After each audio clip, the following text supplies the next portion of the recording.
In this lesson, I'm going to cover creating your own custom administrative templates.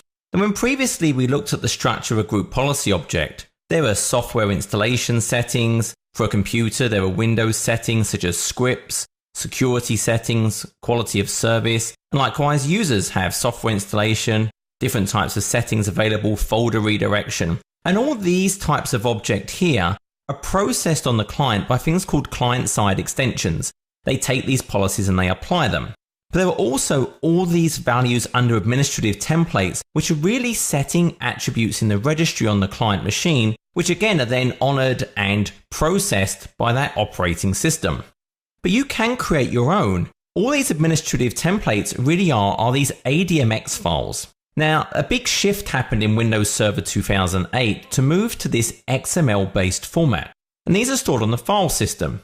If you've created a central policy for your domain, if you go to your domain controller, policies, policy definitions, you would have copied all of the ADMX and the ADML files from one of your machines. So the ADMX file, this contains the main settings. So I can see here, I have policies related to autoplay. There are display names, explain text, the category of this. But notice there are all these $ string dot and then these values. The key part of an ADMX file is it's language independent. You then have these subfolders which have the language specific string values. So if I take that same ADMX file I was looking at, there'll be a corresponding ADML file for each language. So I can see the autoplay.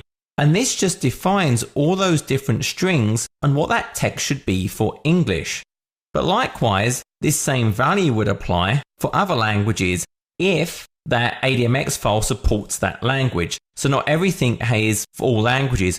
And also in my environment right here, I've only enabled English. So I'm not going to see all these different things. But that's what you would have to create if you were trying to create language versions for all those different types of language.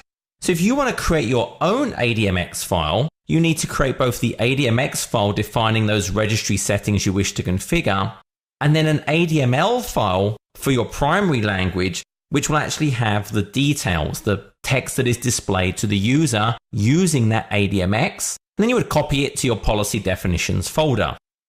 The good news is Microsoft actually has an article that walks you through creating your ADMX file, your base location, maybe a display name and explain text, and then how you need to structure that ADML file that corresponds to the ADMX file.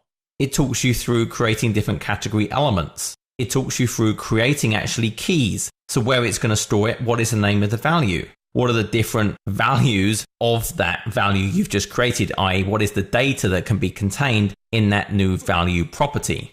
So this is actually a great article I recommend you look up. If you do want to actually go and create your own ADMX files, maybe you have your own software and you want to enable control of it through a group policy and you want to supply that to your clients. Office is a great example of this. Office actually has a custom ADMX and ADML files you can download to do all of the Office configuration through a group policy.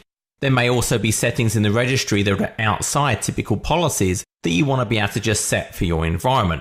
Again, you can go ahead and create a new ADMX file, create the ADML file, and if you're using that central store, you're just going to copy it into that policy definitions.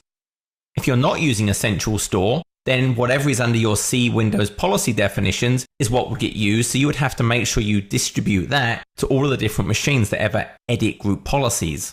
And it would just copy the ADMX and then the language file. So it's literally that easy.